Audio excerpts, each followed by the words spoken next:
Hey guys, so we're on to another day out doing some stuff to the short box, getting closer and closer to getting her started here.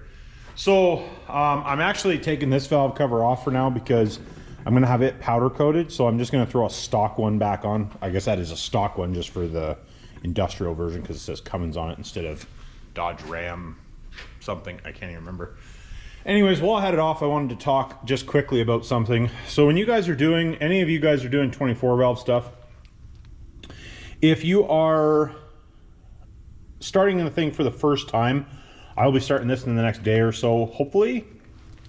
Something I wanted to mention was whatever you're using for a break-in oil, what I do, put it in a little squirt bottle and fill up these little cavities in your rockers. And I've done that on all of them. Because when you go to start this up for the first time, these I always pre-lube, like I put engine assembly lube so it doesn't really come off. But I like to make sure that I get as much lubrication there as possible. So make sure you're doing that, because if you don't do that, you can gull up a rocker. Seen it quite a few times. So just I recommended make sure you do that and you won't have any problems. But just thought I'd talk about that when I first started the video. So what we're gonna do now is we are doing the turbo feed line. I'm gonna get the feed line on there, and I have this fitting from Smeding Diesel, which I'm sure somebody else, I'm sure other guys make them. It's just this is where I got these ones from, and this is so you can put a stock line into an aftermarket style turbocharger. So if you ever need any of those, you can go right on their website and buy them. I do not have a discount code as of yet for you guys, but at some point we will have a discount code for them. I'm gonna do the turbo feed, the turbo drain. We're gonna put the other side of the intake pipe back in, make sure it's not touching anything. Clean up the wiring a little bit. There's a couple things over here I need to do for wiring. We got to get the battery box in, and that's probably where I'll cut it for today. Well, I got the valve cover back on. That's where I'll probably finish off for today. I'm only working a couple hours after work here. But this thing is starting to get pretty close to being able to fire up. I have all the fluids. I'll talk about that maybe later in the video, what I'm using for all the fluids, if you guys are interested. And yeah, we'll go from there. So we'll get you in a time lapse, and we'll get this feed and drain done, valve cover on, and maybe monkey around with a little bit of wiring. All right.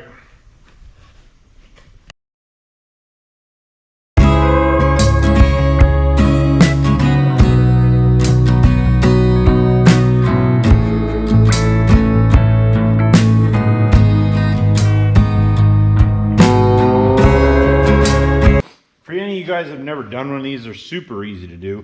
This style anyway, this is just a rubber style, not a PTFE.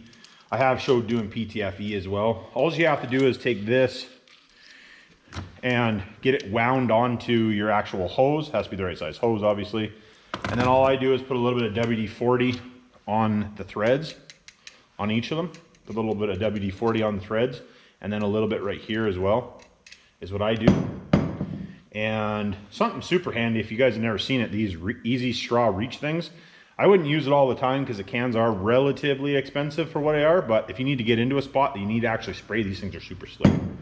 But and all you gotta do is just wind it together, if I put it the right way. Super simple to do. But what I wanted to show was you can buy these block inserts so that you can put a 10AN fitting on your block, and then these O-rings just sit in there. So that's what I'm using on this one. Lots of times, usually what I do, they don't recommend doing it, but this is what I do anyway, is I usually put case sealant on this and then slide it in.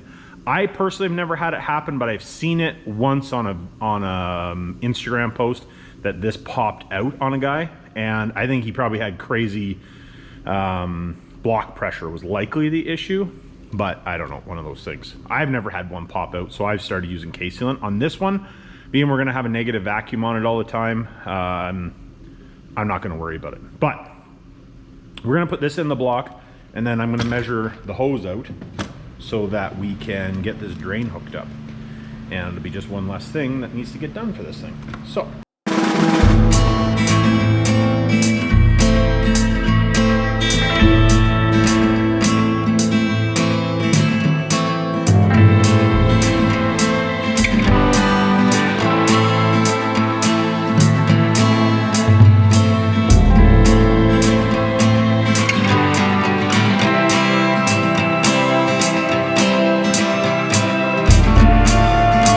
night. I just thought I'd show you what the progress is. You guys have seen, I got the feed line on the turbocharger, and I got the turbo drain all in. You see it coming off the bottom of the turbo there and over. That's all done. I have not pre-oiled the turbo yet because I like to do that right before I start the truck. So we haven't pre-lubed it yet. So, but well, I'm gonna put a tag on it so I don't forget. I always like to write tags on stuff like that so you don't forget. I did put 10 liters of engine oil in it, put 10 liters of ATF fluid in it, and I filled up the power steering fluid as much as I could. Obviously it's not running.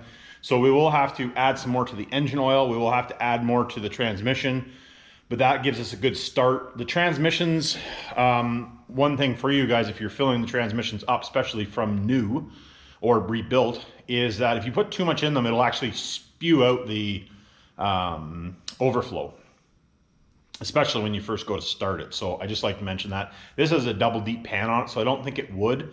But what I'll do is I'll get it, you know, crank it over, get it so that it's almost ready to fire up. Then we'll check the transmission fluid, see if it's on the dipstick at all. If it's not on the dipstick, we'll put another 5 liters in it because I know that it's going to take probably 20 liters or so. But we want to make sure that obviously when we start it, it has fluid going through the system. I do not have a cooler on it yet. I just have the line looped because I haven't decided what I'm going to do with a cooler yet, but that's here nor there. We got the intercooler piping in. I haven't got the clamps for it yet. I'm just going to put regular hose clamps on it just because I'm going to have to take it on and off a few times, and the truck isn't really, the truck's going to be moving around, but it's not going to be building any boost. So I'm not too worried about it blowing the boot off, but just so it doesn't vibrate off. So I'm just going to grab some cheap hose clamps because I don't want to take the clamps on and off a bunch of times. So I got to get those tomorrow. What else we got to do? Oh, I changed this block around. My buddy Bill, I probably show a little bit on his truck when we're working on it. He's painting his engine the color that this was, that orange color. So he asked if I'd swap the block around with him. I'd rather have the black one on there anyway.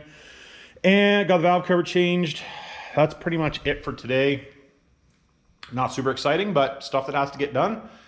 I think tomorrow I'm going to sit down and make a list. I'll probably video making the list and talking a little bit just for you guys that are interested. I guess it'll be in this video right after this. So see you then. All right, guys, so we're working on the shorty some more. I am working on fitting the exhaust. So being this truck was a gasser, the exhaust hangers and stuff, I didn't like the way that they were sitting. So we have to modify, which is about par for the course. I don't have any of the exhaust, I have no exhaust hangers. I cut all the exhaust hangers out of the frame. We still have these two up here. I think I'm gonna do away with those as well because I can't get the exhaust turned the right way. So I think what I'm gonna do is I'm gonna nip this one off here. If we can see that, nip that off there. Probably turn the exhaust, and I may use this one, maybe. I'm not 100% sure yet. I may use this one and make something work, but we'll see. But what I have is one of the companies that's close to us, Mopac, which is a Canadian company, but they have their own line of stuff, and it's called World Performance, or Performance World, sorry. And they have these hangers, which I really like, and they're relatively economically priced. So we are going to use these to build our exhaust hanging setup. So you can only buy them up to 3-inch, but all I do is you just take it over to the belt sander and you just open up this flange a little bit, and then they'll fit on there, and you just weld them onto your exhaust. And then they have this high temp piece put in there. So one thing that I think I may do on these maybe is I might build a bushing for them. We'll see. Typical. I swear every time I video, you guys ask me what the noise is in the background. Well, I got the ultrasonic bath running right now, but that heater right there turns on every time I turn the camera on. That heater turns on every time, obviously except for in the summertime. But so that's what we're working on today. I want to get this exhaust all hung. I have decided that I am going to section a chunk out of this piece of pipe right here to bring the exhaust forwards a little bit, and then obviously we're going to have to cut this down because we can't leave it like that. So that's what I'm working on. We're going to get the exhaust all done up today, hopefully, from start to finish, and then that part will be done. So I did write up a list. I was saying I was going to write up a list while you guys were watching, and I figured, nobody's going to watch that, I don't think. So this is the list as it stands right now, I think anyway. So this is what I have to go through and finish. So we are going to go through as much of this as we can today. I'm gonna get the exhaust done. I got 3, maybe 4 hours today to work on the truck. So I am going to get as much of this as I can done, and then probably do a little bit of just kind of looking around on the truck and just see if there's anything else that I need to do. I'll write it down on the list, and then we'll go from there. Because like I said, I want to get this thing running. This week, I honestly, by the time I got done doing the work that I needed to do, I was done. So I just never got any farther. So let's get after working on the truck and make some sparks.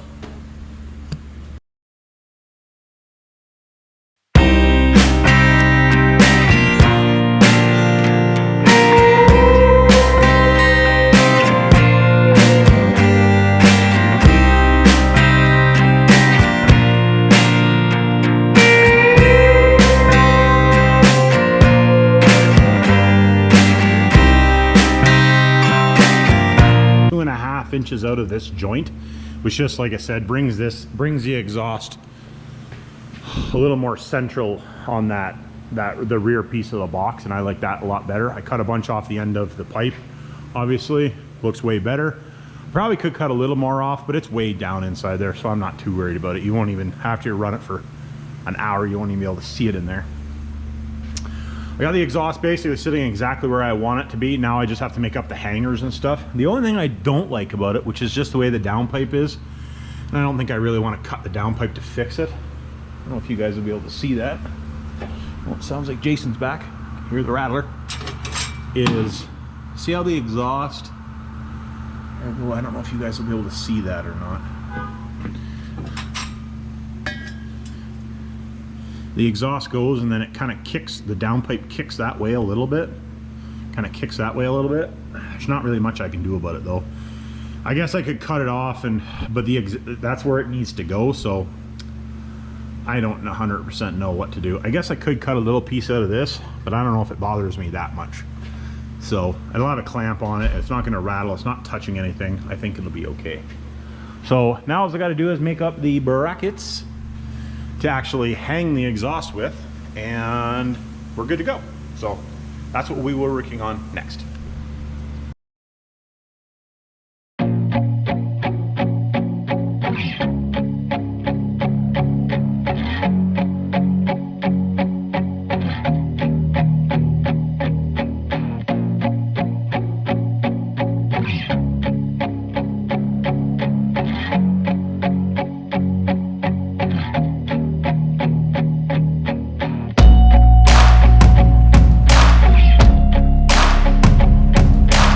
I welded this joint completely up, and we're gonna have a band clamp.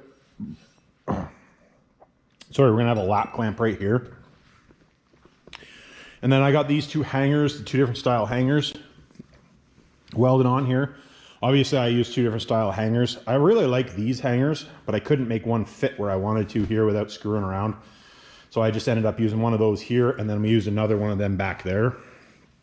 And the exhaust is super stable now. So I got this welded up. I'm gonna slide this back in the hole there, and then I'm gonna TIG weld this joint, because you'll be able to see this joint here. So I'm gonna TIG weld this joint up right here, and then we'll slide it all back in. We'll clamp it all up, and then basically the exhaust should be done. I'm not gonna put the tip on I'm probably gonna weld. I'll probably tack the tip on. I shouldn't say weld, I'm gonna tack the tip on. But I'm not going to do that until after they're done cutting and polishing the body, just so it's not in their way, because I had it cut back far enough it shouldn't be in their way. So that's what I'm going to do now.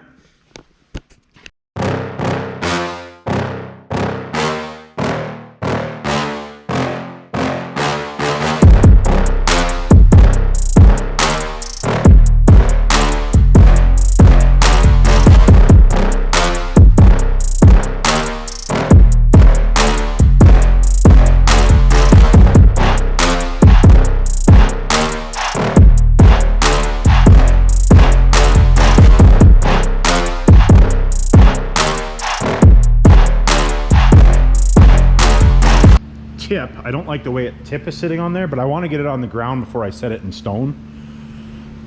So I think what I'm gonna have to do with that tip is I got the actual pipe in the over axle pipe. I just got to twist it just a little bit, and I got to turn the tip up, because like for me, the Flow Pro that's marked on it's on a little bit of an angle, and I don't like that.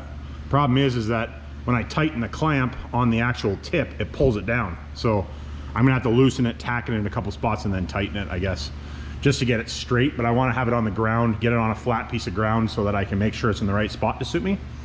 But other than that, the exhaust is all done. Something that I may have to do, not just 100% sure just yet, is I actually bought this for my 3/4 ton. I'm gonna put one of these in my 3/4 ton, and it's basically just a big flex joint, just to help the system. It has a little bit of a rattle, like a vibration. I shouldn't say a rattle. There's a little bit of a vibration that I don't like. So I'm gonna put one of these in my 3/4 ton, or my white truck. I call my 3/4 ton. And being this system is tied in here pretty good, I might do the same thing to it. I might put one of those right here maybe. We'll see, I don't know yet. If I do, I'll probably put a V-band in there too, but we'll see what I do. If I do, I'll probably do away with this clamp, and then that clamp will be gone. But anyways, well, I don't even know. Can you guys even see that? No, you can't. So I'll take that one of those flexies if this one vibrates, and I'll probably just put it in like right here, and I'll put a V-band in here too, do away with this clamp, put a V-band in it. We'll just see what it sounds like, because it doesn't move at all, which is okay. Like, it is rubber mounted, but they sometimes rattle when they're like that, or vibrate, I should say. Rattle's the wrong word, vibrate. So anyways, we got it all. There's a clamp right there. Clamp right there, comes back, that clamp. Everything looks good. Like I said, I just got to paint a few things. And all we did was, we just put a piece of, I don't know if you guys can see that. Everything being black in here is difficult to see everything. Just put a piece of flat bar with that hanger, welded the hanger on, and then I have that fancy style hanger right there. And it's all just bolted through with nuts and stuff on it. But the exhaust does not move too much. So that may be a problem. But that's okay, we'll deal with it. If it is a problem, we'll deal with it then. But like I said, I'm not gonna monkey with the tip, because I'm gonna have to take the tip off, I'm pretty sure, when we do when they cut and polish it, I'm pretty sure. Put this light back up here. So we're gonna go over our list. This is the most satisfying part about having a list, is you get to take stuff off. So we are going to take stuff off. So that's the list. Well, exhaust hangers, done. That does not make me feel very good, because that's all I got done today. But a bunch of this stuff will come off here pretty quick. The shifter, I think what we might do to start with here for this is I might actually just put a factory style shifter in it, just for simplicity right now, just because I'm trying to get the truck done. And if that makes the truck move, like, I don't even have a tranny cooler in the truck, I just have the lines looped. So I do want to do that, but something I do need to figure out before I leave, which we'll take a look at, is I want to see what I need for battery cables. So I guess we're gonna need light for that too. I don't have the light, because you guys won't be able to see anything likely. What I want to do is we're gonna make a ground coming off of the block down to the frame, and then it's gonna go from there up to the battery. We're gonna do the same thing that goes from the block up to the cab, and because I like to have really good grounds. So we're gonna do that. So it's gonna go from the block, or it's gonna go from the battery to the block to the frame, from the block to the cab. So then that'll be good. I have to hook up all the grounds off the wiring harness and stuff still. I haven't done that yet, but we'll get that done. But I have to figure out what I need for cable and what I need for ends, because I don't believe I have any of that stuff. So we'll get that. I need to get heat shrink as well, because I want to make it nice. I don't want to have to redo it. So I'll let the truck down and we'll do some of that. This is the battery I'm using for it for now. This is actually the battery out of the first gen. I figured I'm not running the first gen right now. No point in buying another battery to sit around. So I'm gonna use this battery for now. It should fit in that tray, no problem.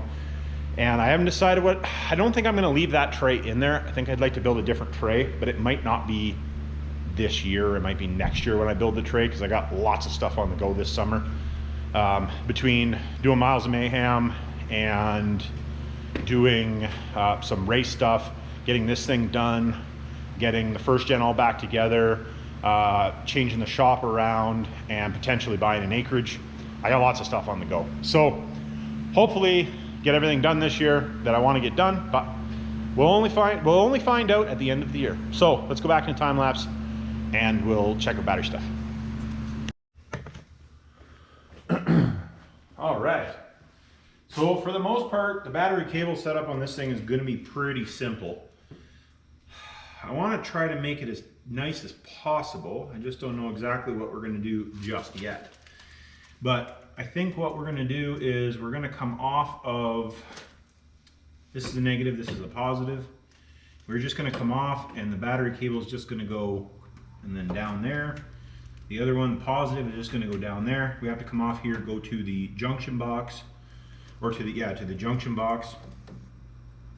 I do have the fast unit wiring that I have to tie in, but I think likely I'll just pull the power actually off of this stud here just to keep it kind of like, so you can't really see it, I guess.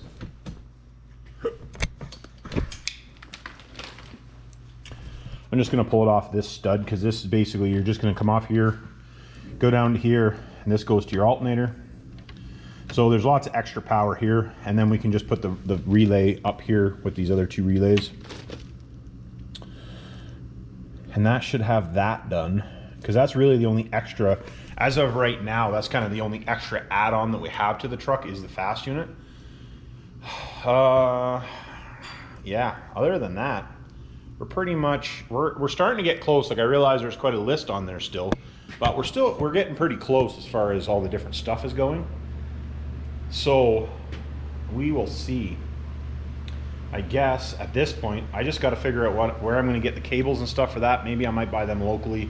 Well, I usually buy everything in Canada anyway, but buy some local stuff, because I want to get this. I'm hoping to turn the key on this no later than Saturday, this coming Saturday, which I don't think should be a problem. I don't know whether it's going to drive at that point or not, but turn the key and at least fire it up, cycle through the gears, make sure the transmission's working, you know, that type of stuff. Actually, I don't even know if we're going to be able to do that. Yeah, we should be able to do that. But I do got to get the front drive shaft in it, because we're going to have no rear brakes. I got to bleed the brakes, blah, blah, blah, all that jazz. So we got to get on to doing that, get that done. So I'm going to cut this video off here for now. We will catch you on the next one. Remember, it's not rocket science, and please share.